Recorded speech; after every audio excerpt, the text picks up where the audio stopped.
কর্মের ফল কি আসলেই ফেরত আসে?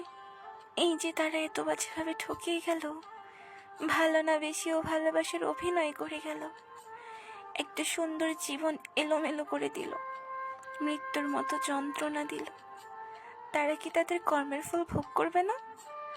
তারা তো এখন নতুন মানুষকে নিয়ে খুবই সুখী। মনে হচ্ছে আল্লাহ তাআলা তাদের কর্মের ফল অনুযায়ী তাদেরকে সুখ দিয়েছে। তাহলে আমার দোষ কোথায় ছিল আল্লাহ? কোন ভুলের শাস্তি এভাবে দিলে? আমি অভিশাপ দিচ্ছি না, তবে আমি খুব করে চাই আমার সাথে অন্যায় করা মানুষদের আল্লাহ তাআলা নিজ হাতে শাস্তি দিক।